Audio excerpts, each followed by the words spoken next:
It is an incredible gift to be with you all today. The time is 11:40. We're going to do this between 50 minutes and an hour, which is to say it'll be impossible, all right? Just setting some expectations about what we're going to accomplish today. I'm grateful. There has been this ongoing conversation.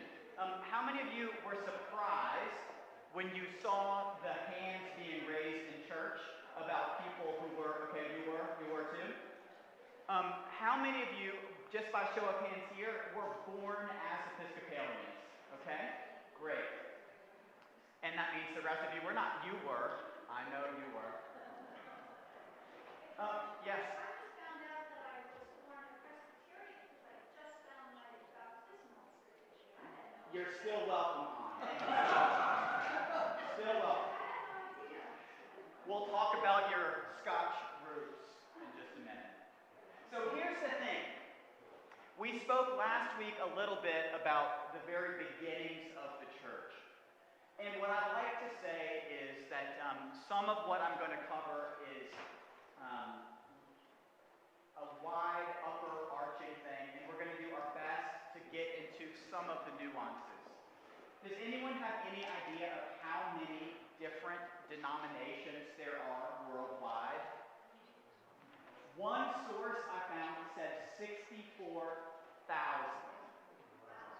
I don't know if that's true or not, but it felt like a lot. But what I mean to say is that in the world we have a wide array, and we're going to do our very best to kind of make sure that we meet the categories of which you all fall in. But what I will be honest about and tell you is that because so many denominations are largely about the individual leaders, right? I don't know all of the subtleties. So I might say I don't know, and at which point then we turn to the great cloud in the sky and do some work. I did share with you all a couple resources. One of them we have a hard copy of, the other I didn't. The hard copy that I shared, we have a copy here, it's kind of a basic family tree of denominations. The other resource that I found was an opportunity for you to see how the various denominations differ in terms of some of the actual practices. There are four main categories. Let's just start there. There are four main categories of groups that we're going to try to cover today. And then there are a lot of outliers. So we're going to start with the categories. One of them we spent some time talking last week about, which was the Orthodox Church. You all remember the Orthodox Church? The reason why we talked Orthodox Church last week was because among all of our denominations, the Orthodox Church was the earliest to create its own branch of the tree. Of the Orthodox Church, there are a couple of different branches. And in fact, the earliest branch was called the Church of the East. It's a church that was in Syria and in China, and they broke off as early as 431. Right? So we're talking really early, just after the very first Council of Nicaea. They broke off after the Council of Ephesus. And the reason why they charted their own path had to do with how they understood Jesus' relationship to his mother.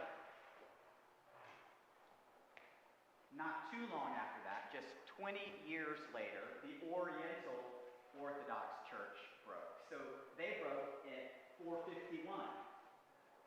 And that was the Council of Chalcedon. And they broke over the nature of Jesus. Right? So these are groups that aren't even captured in this family tree. Right? The way this family tree describes the Orthodox Church as not being formed until 1054 when we had the Great Schism. But you should know that preceding the Great Schism of 1054, there were already groups that were breaking from what became the church.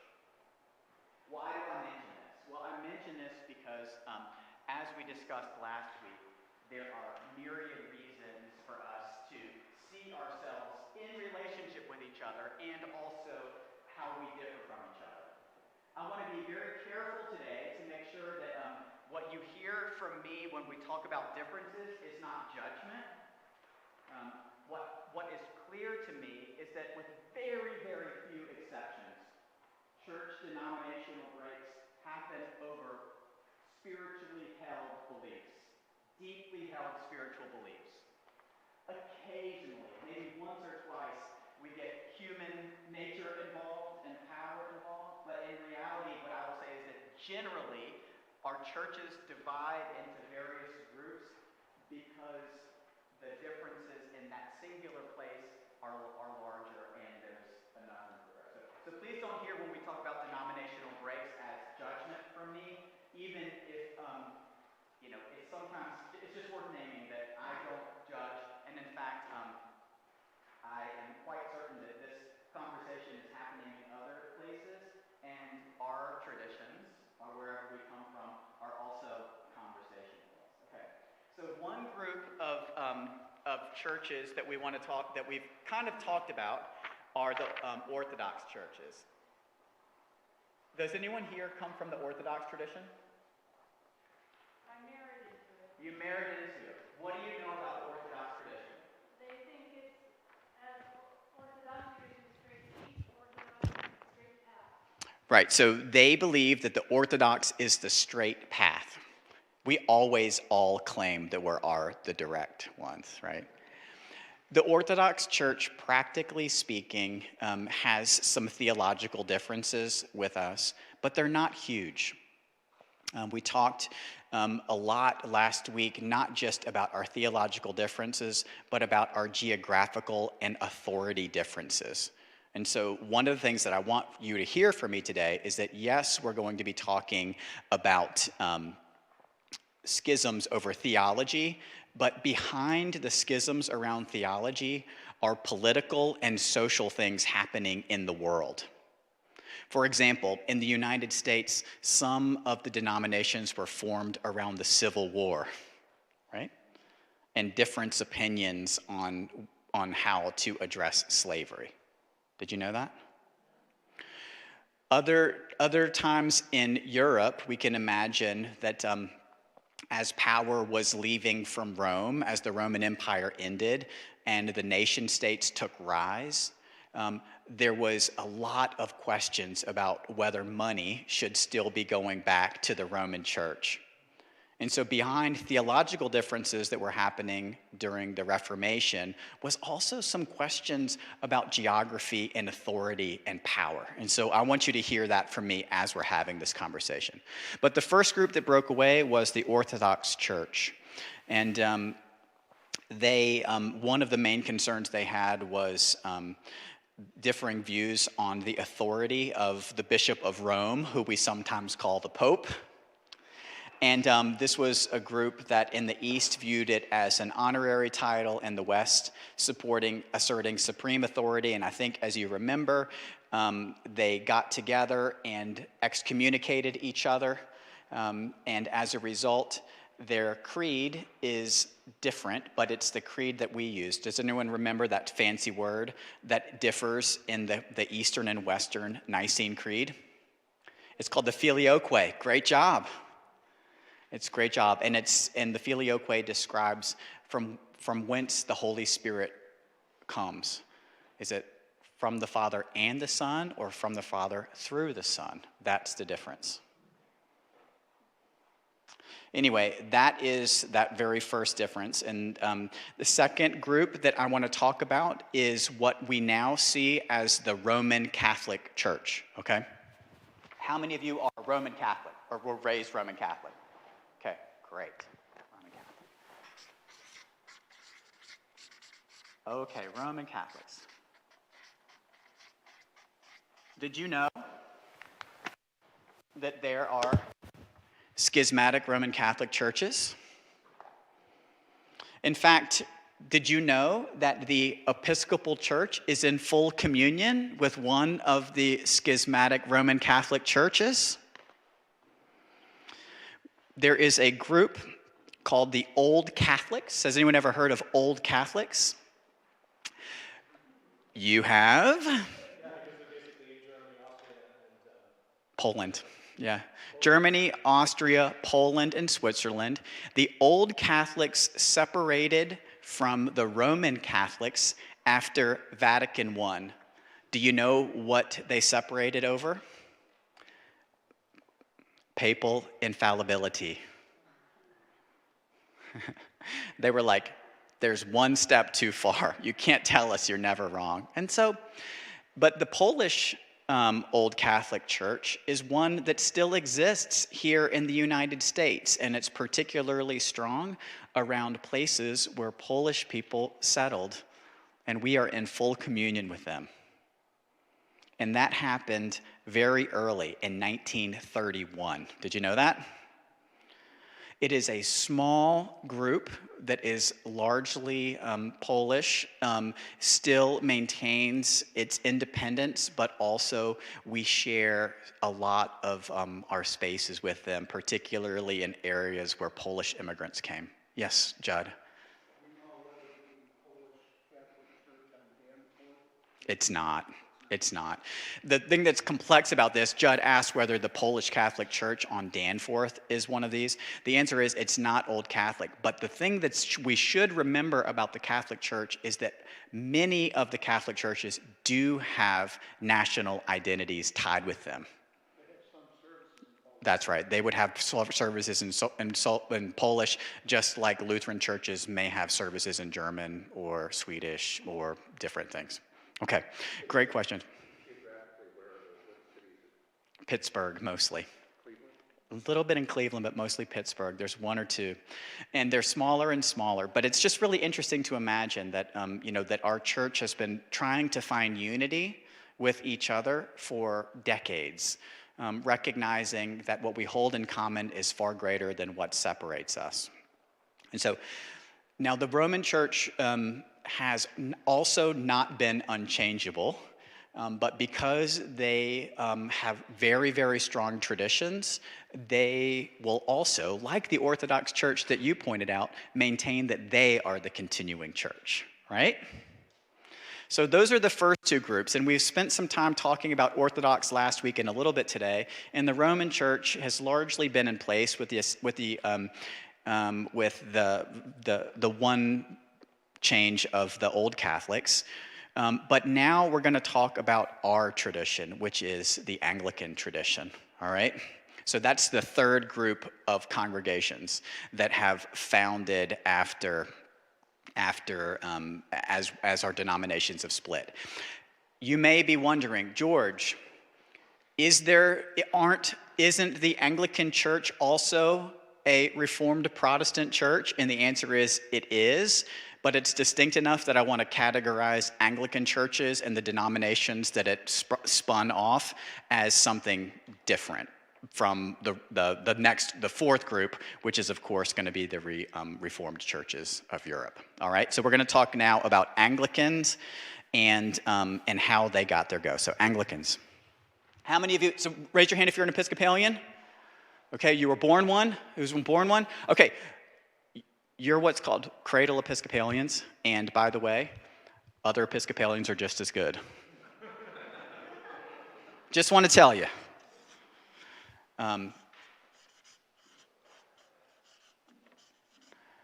The Anglican Church began, and does anyone remember the year? This is a great church. This is a great quiz. 1534, with the Act of Supremacy. And this is when King Henry VIII made himself the head of the church in England. That's called the Act of Supremacy. And that was kind of the final straw of a long simmering dispute. Now, as we've talked about, there's this ongoing conversation. If you ask anyone on the street about why the Anglican Church broke with Rome, what will they say? Yeah, he wanted a divorce, right? King Henry VIII wanted a divorce. What's that? Another divorce. Actually, an annulment. He didn't want a divorce. He wanted a divorce and an annulment.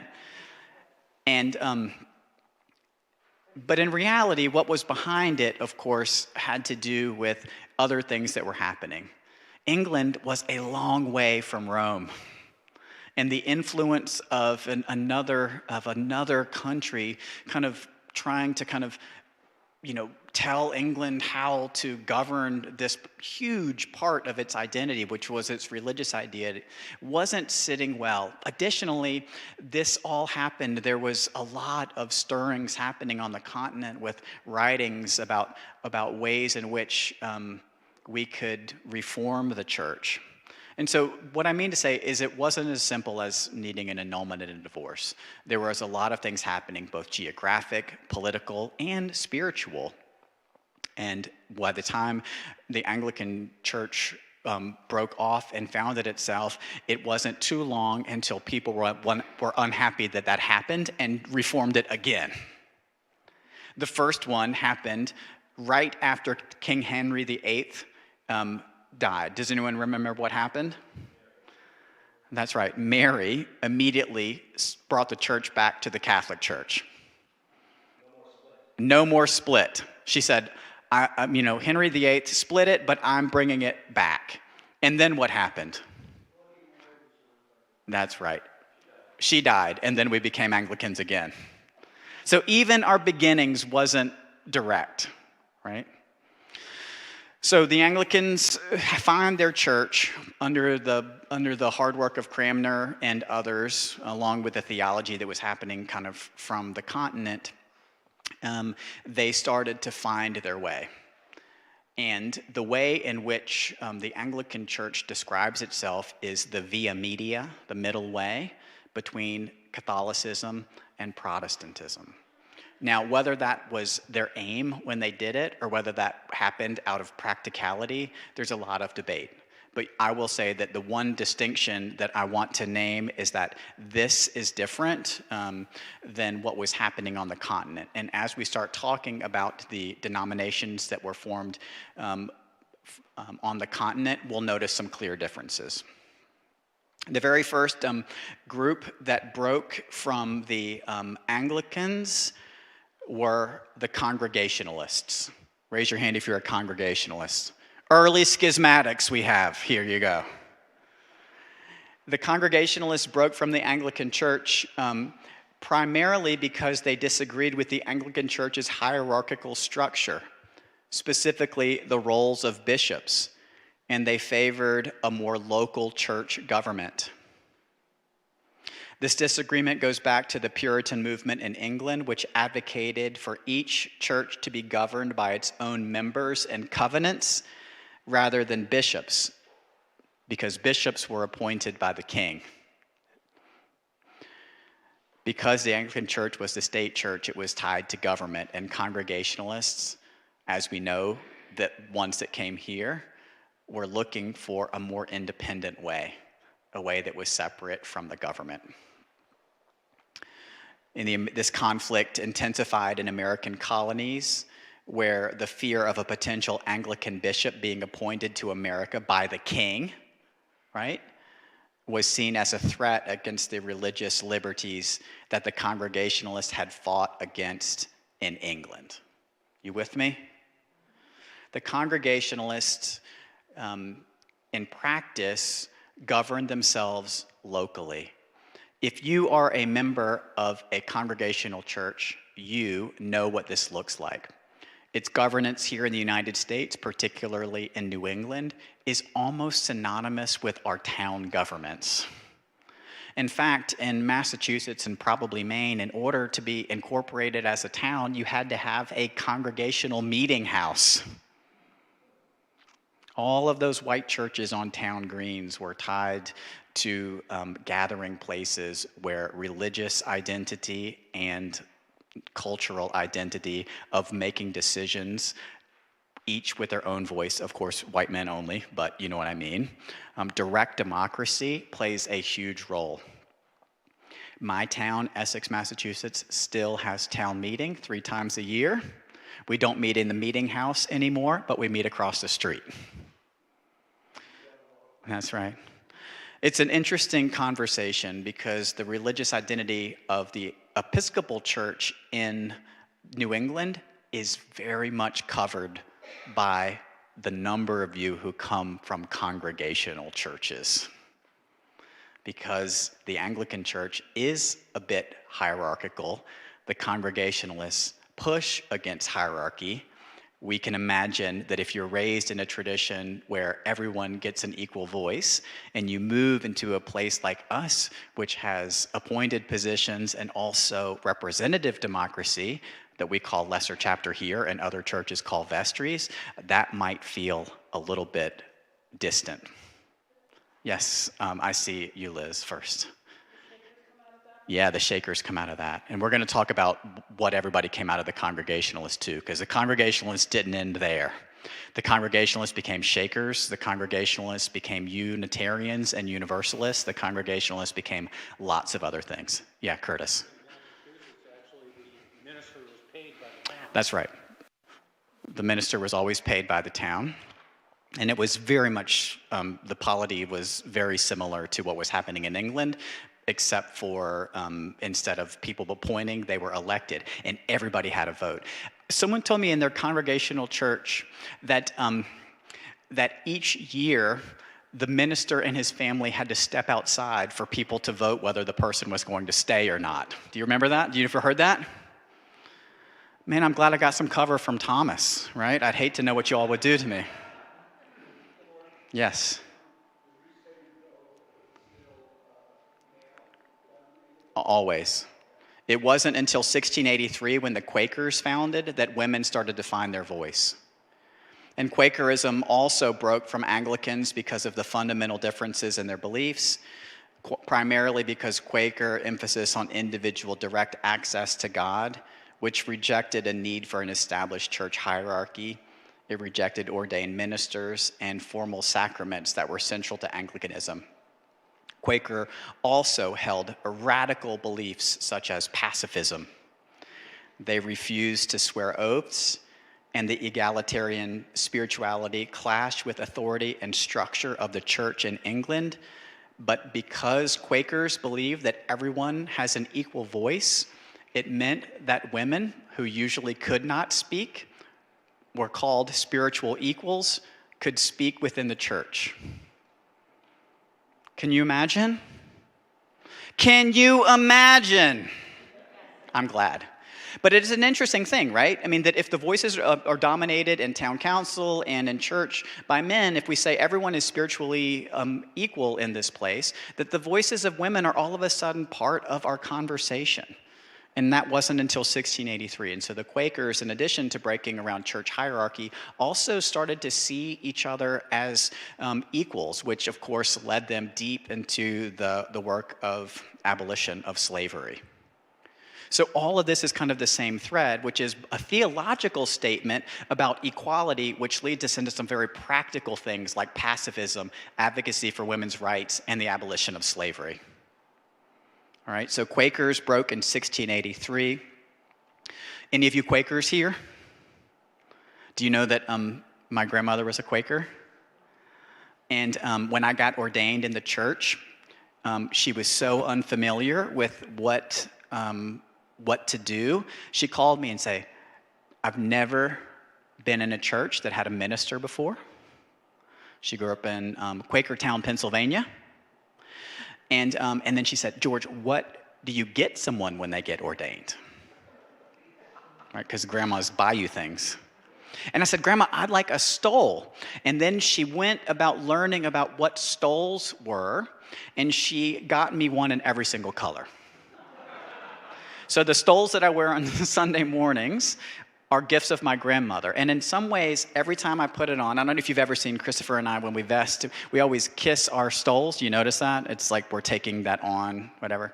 Anyway, this is a complete aside, but anyway, I'm sure I'll hear about it if I don't mention it when I get to heaven. But every time I put on my stole, I think of my grandmother. And that may have been her aim.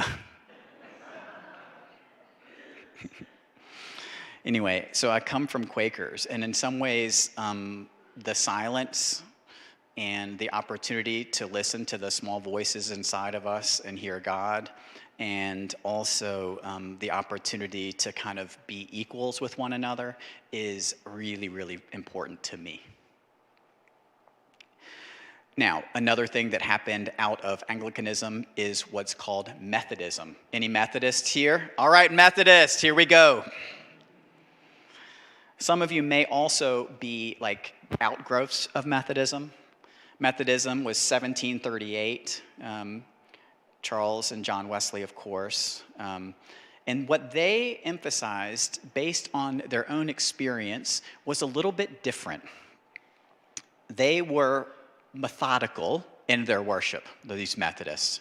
They got together and prayed earnestly, privately, and I think it was Charles Wesley who had a conversion experience in the Moravian Church, actually. The Moravian Church is another offshoot that he described as, anyone remember what he said? A strange warming of his heart.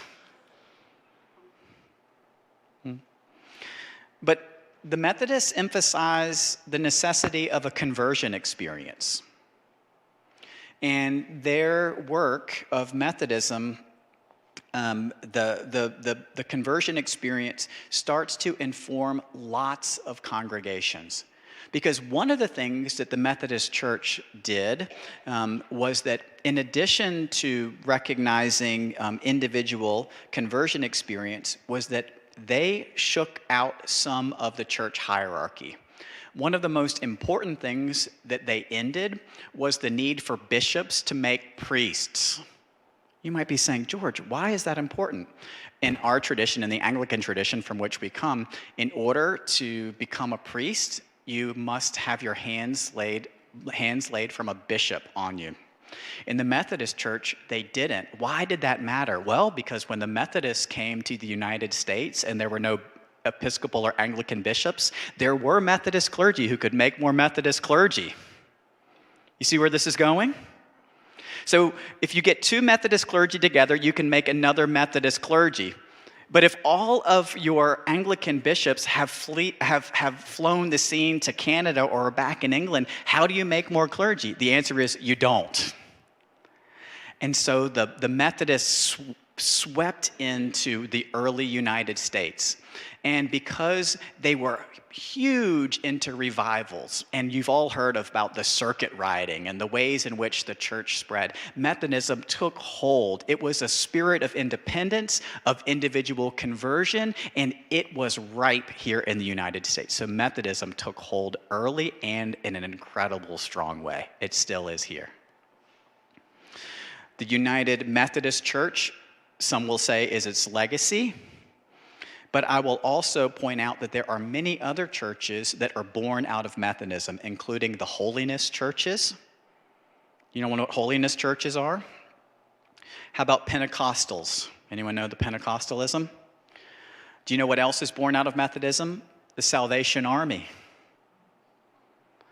So these are all groups that, these are all denominations, these are all separate denominations that in various ways have taken on the work of dividing based on individual experience with God.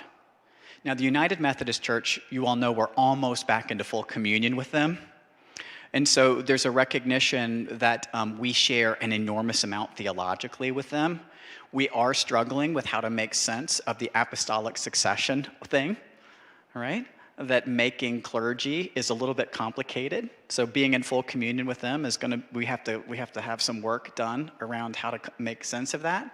But it's also important to kind of recognize that that we share an enormous amount, and the fact that Methodists were Anglicans and means that this practice was what was different, and the kind of political and social philosophy was different, but we never really varied about doctrine.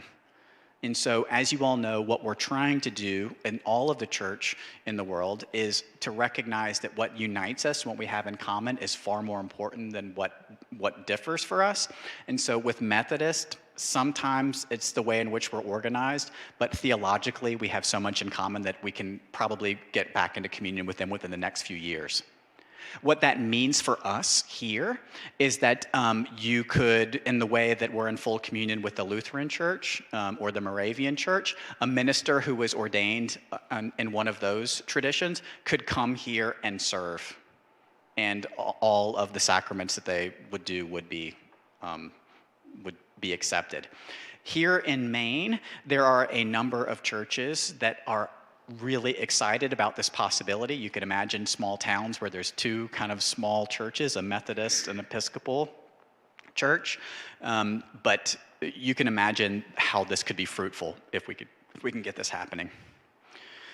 I will also say that one of the ways in which we see how closely these churches relate to each other is in our brothers and sisters in the AME Church, the African Methodist Episcopal Church, which very early on recognized that the structure of both of these things were not very different, and so their denomination is reflective of our tradition of hierarchy and also kind of the conversion experience of the Methodist Church tied together. So the AME Church is a kind of they literally put it in the name. We're both things.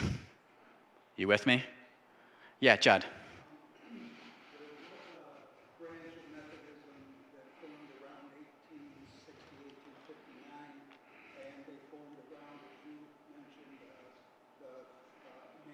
That's right.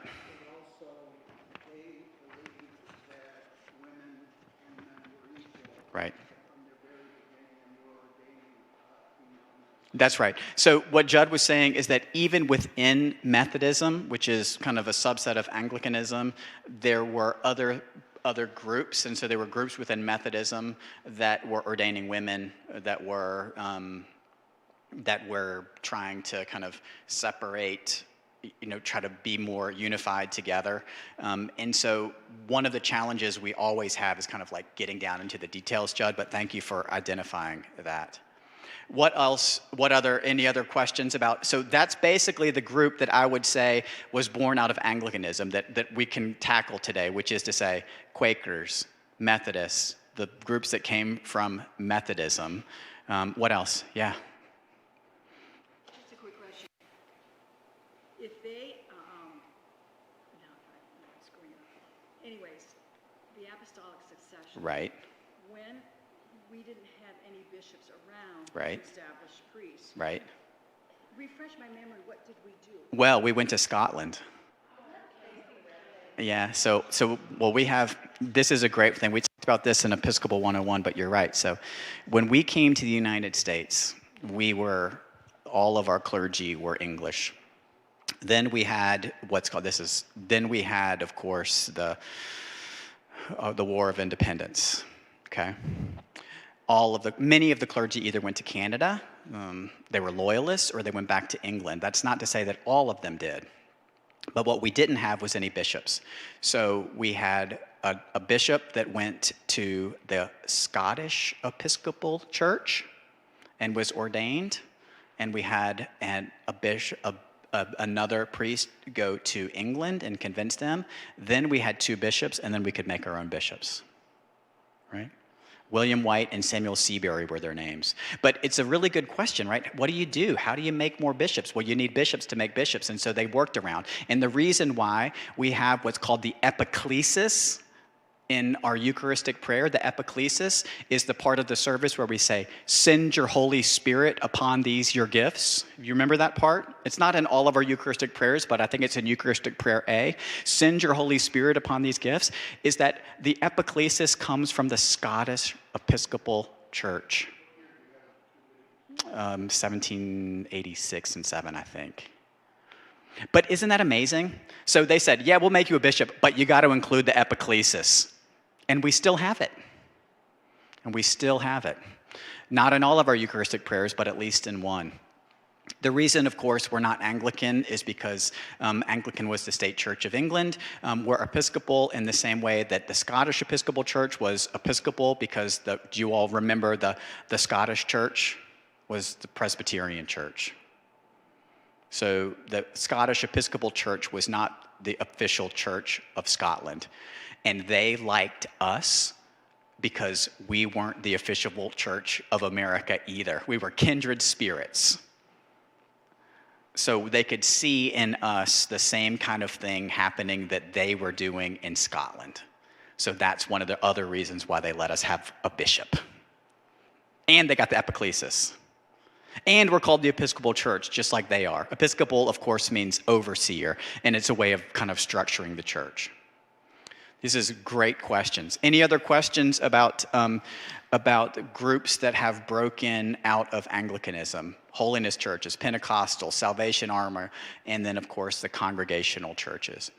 Now, in the United States, let's spend a few minutes talking about the congregational churches in the United States. We've talked a little bit about how they were in town governments, but the congregational church, by nature of their polity, also have an enormous amount of flexibility about how they worship, what they believe, and what kind of alignment they have with other groups. So, for example, in the town of Beverly, Massachusetts, which is the adjoining town to us, the original congregational church is a UU church. They took a vote to associate with the Unitarian Universalist Church. It's the town on the green, but they're UU. In the town of Manchester by the Sea, which is another town that adjoins us, their congregational church is a United Church of Christ, UCC church. They have chosen by their own polity to associate with various kind of denominations that have formed in America since this congregational strain entered in. So by virtue of them being congregational, they have an enormous amount of flexibility about who they associate with and what worship looks like. Some congregational churches, the worship would not be so different from ours, and others would be completely unstructured and more along the lines of kind of a guided church. The Congregationalist, a Quaker, but guided a little bit, right? A congregational church has the ability to have bread and wine, right, to have Eucharist, but they do not believe in the real presence. So the Congregationalists all will have communion as what we call a memorial meal.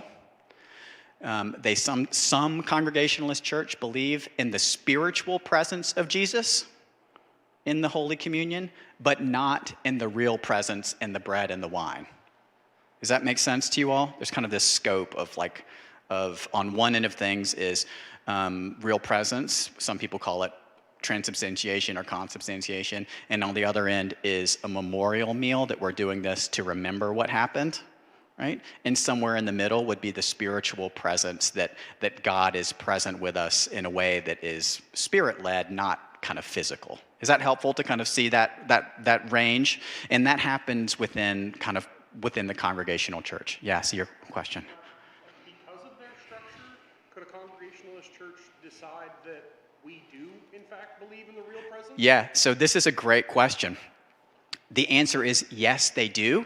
And the town of West Gloucester, which adjoins ours, has a Trinitarian Congregationalist church, where there was a question in that town at some point about whether they were going to believe the Trinitarian nature of God. And there was a schism, and there is a congregational church, which is now what we call UU, right? Unitarian Universalist. And there's a Trinitarian Congregationalist church in the town. So the answer is, because of their polity, they can choose to do what they want.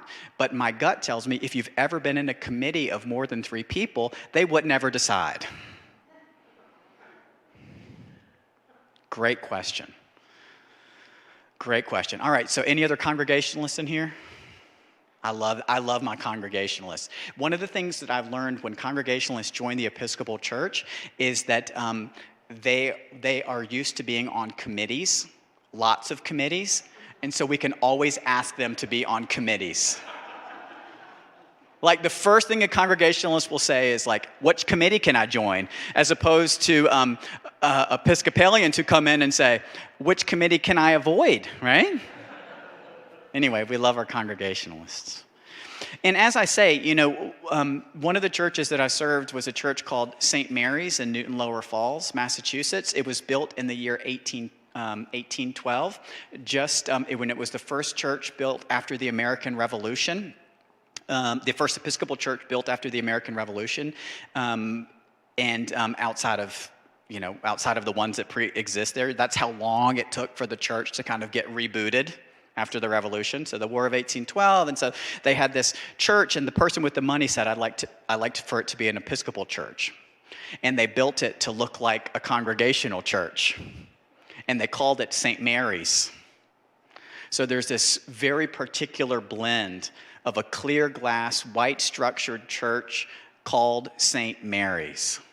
And it is kind of a testament to the ways in which the congregational nature has informed our polity just based on our geography.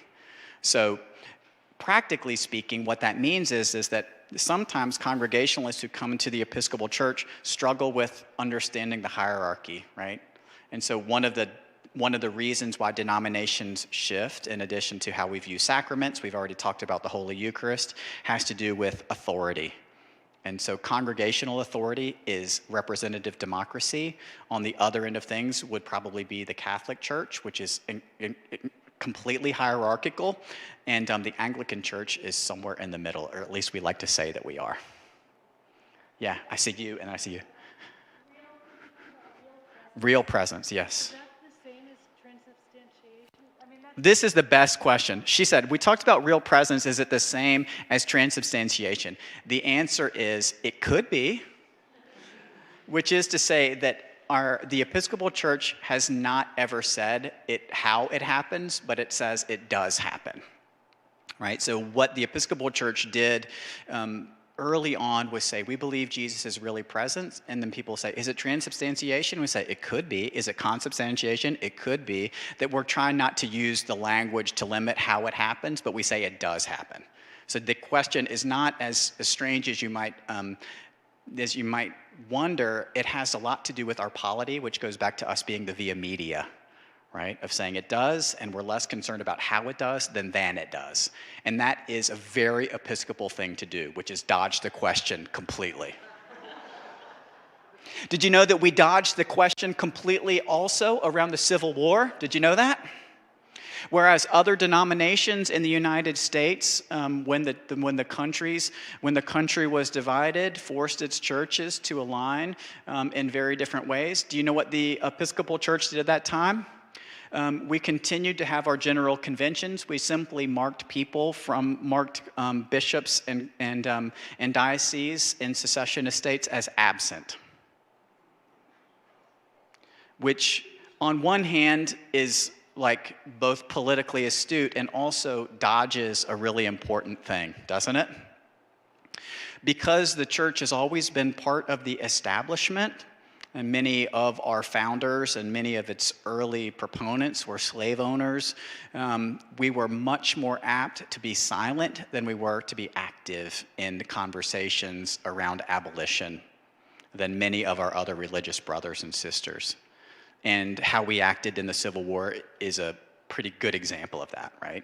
It was passive rather than active. We just marked people absent rather than actually having the conversation. Yeah, Ani. Mm-hmm. Isn't that just, we don't really have to know how it happens? That's right. In that faith? That's right. So the language can sometimes be, Ani was asking about, like, we don't know how it happens, which is faith. And that's the point, right? Is that it happens is our faith. How it happens is something that we may know at some other place or may be unknown to us. We don't really need to know. Because don't we believe, Yeah. that there's higher things that we Yeah. are unknown to us? And That's right. will be unknown to us? That's right. We believe, as Ani is saying, that we believe there are things that are unknown to us, that are beyond us, and even more things that are beyond us is language that limits our ability to even talk about it. Is that helpful? So yes, there are things that were unknown, and then there's things that we just don't have the language to talk about, and so we categorize those as things known and unknown, things done and left undone. We believe. That's right. Yeah, Curtis. May it be for us the body and blood. That's right. May it be for us the body and blood, is what he said. Good. Liz, I see you, and then we're going to move. I like it. Okay, what is it? Oh, Presbyterianism. We're going to talk to Presbyterianism because they're a continental church. Okay. Oh, good.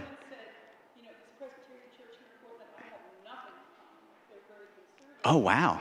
But I know the church that I grew up in was the second Presbyterian. Yeah. We broke away from the first Pres. Yeah. In, I think, early New York days. Mm-hmm. Because we had an argument over music. Oh, wow, music. Allowed in the second Pres, but not in the first Pres. Yeah. And so I'm not surprised. The Presbyterian Church, like the Episcopal Church, is the official church of Scotland, and it has fractured into many groups. We're going to talk about them when we get to the state church, but you should say that the two main branches that are almost equal in size in the United States, one of them is very conservative, and one of them is a mainline Protestant tradition. And so depending on where you were raised, you might not recognize the other. Yeah, Narden. Oh. So I wanted to ask about church leadership in this branch. Church leadership. Right. So one of the things I liked, or I grew up with in the Methodist Church, is you don't keep your minister. Right. They rotate Every 6 years, yeah. The whole point is the congregation is the group, and the ministers are respectfully interchangeable. Right. Thank God. And then you said, which was it? The congregational somebody. They have to vote people in Every year. How does that? I know I was peripherally watching the priest change, minister change here. Yep. How does it work in the Episcopal Church? How does the leadership switching around work? Right, so this is a great question, and it has to do with hierarchical leadership. And so what you're describing in the Methodist Church and the Catholic Church and a few other traditions, the bishops, or their governing bodies, depending on which tradition it is, have authority over the movement of clergy. So in the Catholic Church, just like the Methodist Church, clergy are moved in irregular intervals. I think it's, you say 4 to 8 years. 8-year rotations where you grow up. I grew up with one that had a 6-year rotation. The Catholic Church, at least in the Diocese of Massachusetts, does it every 6 years with the possibility of staying one extra time, okay? The Congregational Church, on the other end of things, is an annual vote, at least in some congregations. And it has to do, and other churches have different calling things where it's in conjunction with each other, but the church in our town has an annual vote about its ongoing leadership. The Episcopal Church is different. Did you know that the clergy here, now the cathedral is something entirely different because the dean here is appointed by the bishop. But let's just say the other Episcopal churches, do you know that all clergy are independent contractors? Do you know that we pay self-employment taxes? We work independently, and we are mutually called and to serve in our clergy.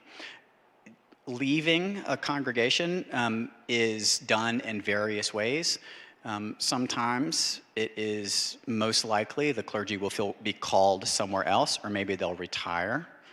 The work that I do as an interim, and this isn't what happened here, but I work in congregations that have not had that experience. Generally, this one Ben moved to a different congregation, but some of my previous congregations, the bishop does have the authority to remove clergy if needed, and I've worked in a number of churches where the bishop removed clergy from authority. So ultimately, the bishop does have the authority to do it, but mostly we're independent contractors. Yeah. In the congregational church, like you go to divinity school, Right. this inherent, you learn certain things. Right. Is there an educational Yeah. component to the congregation? Absolutely. So one of the things that you should know about all of the congregational churches is that if you're a UU or you're a UCC, all the clergy are licensed, and there's requirements to be licensed. So in order to be appointed, each of these individual congregations, most of them will join a group of other congregations to kind of affiliate together. That helps with polity, that helps with oversight, that helps with all of the things that you're asking, including raising up of clergy and moving clergy from place to place.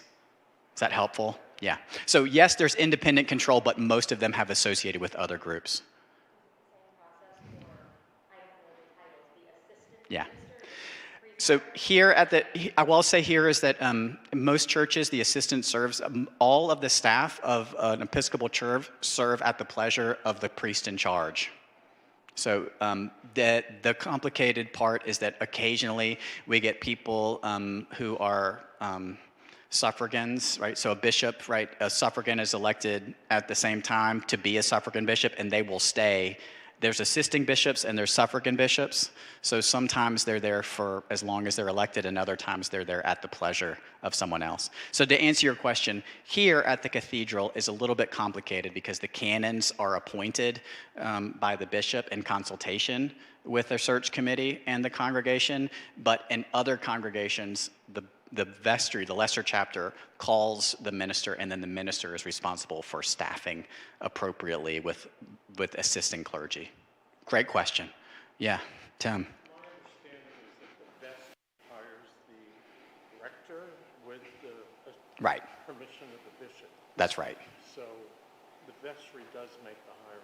The vestry makes the hiring decision at the recommendation of a search committee, and the bishop has to consent. Is that different in the cathedral? Yes, it's different in the cathedral. And the answer is that this is a complicated thing. We actually talked about it in our lesser chapter meeting last month, didn't we, Mary? I see Mary and Jamie, because we had to pull out our constitution and our canons. That the position here of dean is actually an appointed position from the bishop. He's not going to appoint anyone outside of a conversation and consultation and the support of the lesser chapter and the search committee. But technically, as opposed to a congregation, as you point out, where the call comes from the vestry. Here we call it our lesser chapter. At this congregation, based on our bylaws, the bishop is actually going to be the person who picks up the telephone. So it's a little bit different. It's practically speaking, it's not any different. We're going through a search process, and they're going to bring a singular candidate and all of those things. But in the letter of the law, our Constitution says a little bit different. So sorry to get y'all into the weeds, but it's important to know that a cathedral's governance is different than a regular kind of Episcopal congregation. Yes? He does. And what Thomas has said is that rather than vetoing, he is going to be involved at the front of the process, not the back. So he's involved in all of the interviews. So by the time by the time the search committee gets to the interview section, the bishop will be there for each of those interviews and will be part of the consultation about who's moving forward. So he's an active part of the calling of the dean here, as opposed to, let's say, St. Mary's in Falmouth, where they would call him and say, we've called a new rector, you assent to this, which is what you're describing, Tim, right? Is that helpful for y'all to understand? We'll talk a lot more about our search when we get here, and I'd love to move on to what was happening in the continent with the very last part of our branches, which is the Protestants. What's give me some examples. There's one called Lutheran, right? Presbyterian. What else? Mennonites. Okay, now we're gonna put a little subset down here for Mennonites. Oh, good. Amish, Mennonites. There was a group of people that we're going to talk about called that were born out of a group called the Anabaptists. Anyone ever heard of the Anabaptists before? I know Judd has. Anabaptists. So Anabaptists were, depending on which family tree you look at, are Reformed and also associated with Reformation, but also had their own kind of thing that was happening. One of the cool things about all the Anabaptist traditions, whether they be the Mennonites, the Amish, Hutterites, all these groups, none of them became state churches. Meaning, as opposed to the Lutheran Church or the Presbyterian Church or the Reformed Church in Switzerland, these groups of Anabaptists, they believed in adult baptism and an adult profession of faith. They never became the state church. And one of the things that they did was because they weren't the state church, they were isolated. And because they became isolated, some of them remain isolated, so much so that you see them riding their horse and buggies, right? So the Hutterites and the Amish and the Mennonites, are really interesting. They broke over infant baptism, but maintained a very important association of familial and community support. To this day, they don't have health care.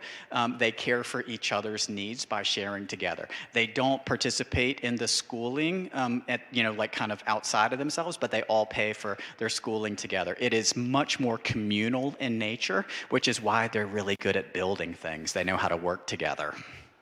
The Amish sheds are dynamite. Yes. I see you, and then I see you, Ani, first. Yeah, there's Amish people in Maine who have found a great place. Yeah. Because they're community-based. Community-based. Good. Judd, what were you going to say? The other major difference for them was that That's right. They were and are pacifists. because they were persecuted by both government reform And, yeah, they were isolated, right? So what Judd was saying is that they were pacifists, they were reformed, they were persecuted by the state, by the church, and also also by kind of government. So they isolated themselves and have maintained their isolation. Great. Okay, so that's the subgroup that we want to talk about. That is the Anabaptist tradition. And now I want to talk about Lutheranism, which is the one that is probably familiar to many of you all. Any Lutherans here? Good. Welcome, Lutheran. All right, here's your question, Lutheran. What are the three solas? Do you remember this? Three solas.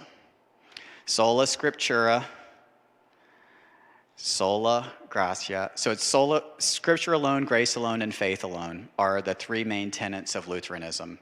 And of course, the way this was borne out was the 95 Theses, where Luther, of course, was the kind of main reformer. And what he did was kind of push this forward. This all happened in 1517. This, of course, was not happening on its own. There was a lot of reforming happening.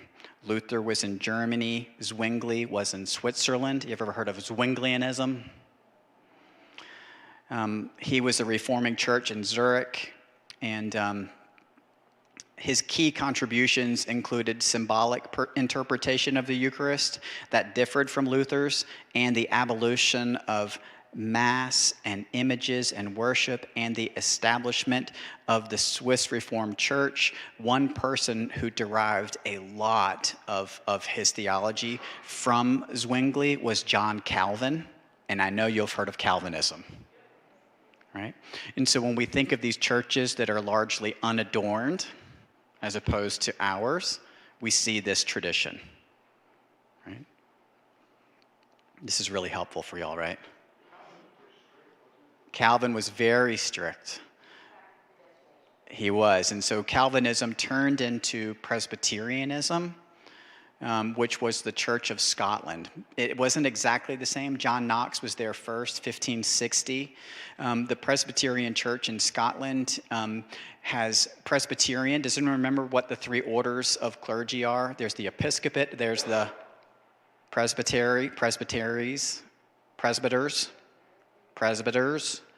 and there's deacons. The Presbyterians don't recognize bishops, which is why they're called Presbyterians. Their authority structure stops at priests. Maybe there are bishops in some traditions, but at its earliest days it wasn't. Strict, how would you describe Calvin's understanding of worship and his architecture and things like that? Anyone want to describe it? It was really plain, austere, no music.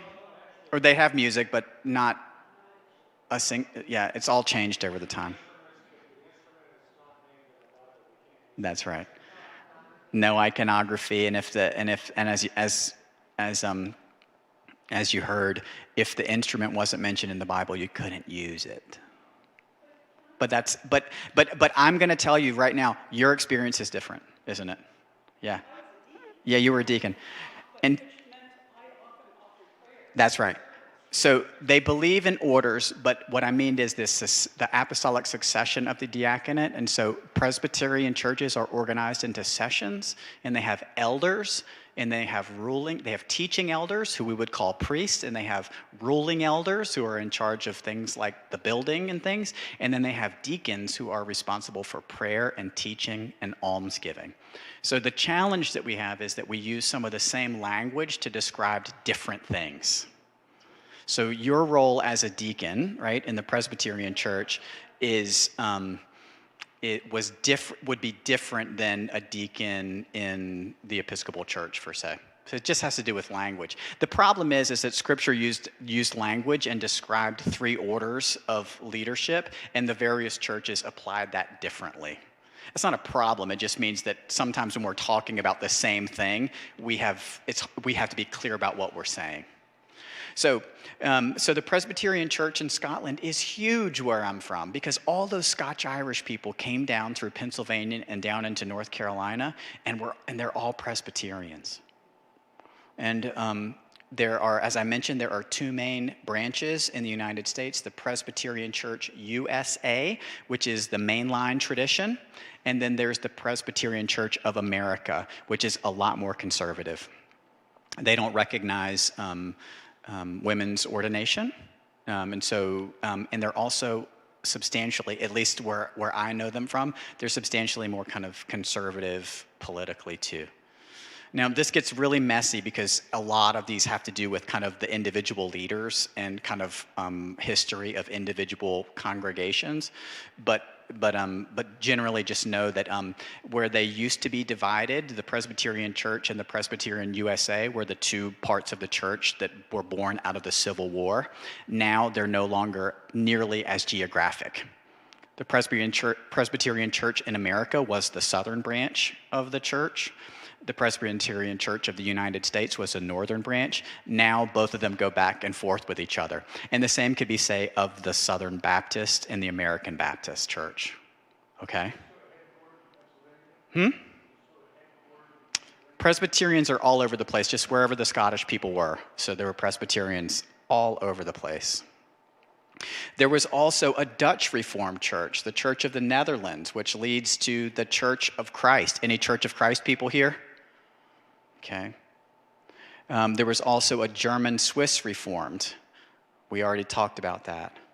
And then, of course, born out of the Protestant churches, in addition to coming out of the Anglican tradition, are the Congregationalists. So one of the things you should hear about Congregationalists, because each of them could choose what they wanted to do. Some of them choose to follow very particularly the Reformed tradition, and others chose to follow more Anglican tradition. So Congregationalists can kind of pick and choose. And so you'll notice on that little sheet that I gave you that there's kind of 2 lines going to Congregationalism, because the individual congregations can pick. Born out of the Protestant church, of course, are the UU folks, and they don't adhere to creed or doctrine. Instead, they are unified by shared covenants across congregation-based foundational values. So we had a question early on, and I don't see them here today, but they asked about the difference between a covenant church and a creedal church. And a covenant church is much more about all of the people together, covenanting together about what they believe, as opposed to a historic creed to guide theology. So the UUs, Unitarian or Universalists, or Unitarian Universalists, are covenant churches rather than creedal churches. All right. Can we talk, we've already talked a little bit about the range of hierarchy. Some churches are very hierarchical, and some have no hierarchy, right? Give me an example of one that has no hierarchy. Quaker, perfect. There's literally no one in charge, which I love. The other end of things would be the Catholic Church. In between there are many other churches. Most every other church is on various ends of that. How about sacraments? Now this is interesting because sacraments we differ on. Some of us believe that the Holy Eucharist is, in fact, the real presence of Christ, and others believe that it's a memorial meal. Some don't see it necessary at all. Now, then we get to baptism. Some believe that infant baptism isn't possible, right? We shouldn't do infant baptism. It's an adult affirmation of faith, right? That was a whole reason why the church broke, was around baptism. And then, of course, when we start talking about the various trains within us. I was working at a hospice facility once, and it was a person was dying, and they asked to be baptized. And so I baptized him, and I was assisted by a woman from a tradition that did not recognize sprinkling baptism. And she said, "I'm really afraid that he's going to go to hell because we should have filled up the bathtub and put him in there." Anyway, what I mean to say is that these are strongly held beliefs based on their own experience. My take on it was that in our polity, emergency baptism is going to have to cover for the sins of our inability to move someone dying into the bathtub. And she said, okay. So that was good. Yeah. I guess that's a good segue. Did we skip the Anabaptists? Oh, we did. Oh, no, Anabaptists are the ones, I think we talked a little bit about, they were the ones who became Hutterites, Mennonites, and whatever. The Anabaptists did not believe in infant baptism, and so they wanted adult baptism. Anabaptism means re-baptism. What's tricky is that they have the same practice as what we would call American Baptists or Southern Baptists, but theologically, the reasons why they did it was different. It had to do with the individual authority of God working in the people. And the American Baptists are a Protestant church, and the Anabaptists are associated, but probably informed the practice of the American Baptists. So it's a little bit complicated. They both baptize adults or people of age, but they happened at different times. And Anabaptists wound up a train of people that we would see as much less as part of the world, as opposed to the Southern Baptist, which is the largest denomination in the United States of America. Okay? Yeah, Liz. Yeah. All the beginnings of faith that you mentioned so far come from men, and I just want to put the Shakers in here. Oh, yeah. It came from a woman. Absolutely. Shakers, churches. We haven't talked about any of the traditions that women founded. The Shakers, Christian, what's that? Christian Science. Christian Science. I am also completely not talking about the African American experience, which denominationally has had a totally different train. So I want to say that, like, I'm giving you the 10,000 foot that eliminates all of the things we probably should be talking about, which is not us. What about Mormons? Okay, this is a great question. Here we go. Yeah. Good luck. He said good luck. I'll just move along. Okay, moving along. What's your? Oh, no, I was just going to say, fun fact, the last two Shakers living on planet Earth live just up the road in New Gloucester, Maine. Yeah. You should go. Yeah. So what I mean to say is Mormonism and Jehovah's Witnesses, along with, there's a couple other traditions that you've probably heard of, were all born out of what we call, who remembers school history and the Great Awakening? Who remembers the Great Awakening? Good job. Well, the Second Great Awakening was a time in the United States where faith kind of permeated everything, and we saw some traditions that were loosely based on others, but largely formed by individuals happen during that time. That includes Mormonism. That includes Millerites. This morning I preached about Miller. Remember, 1844. You heard me talk about Miller. I got into it because of this. Miller was a Baptist, and man, he really made a mistake. But out of Millerites came Jehovah's Witnesses and Seventh-day Adventists. And so what I mean to say is that these are not things that are completely different.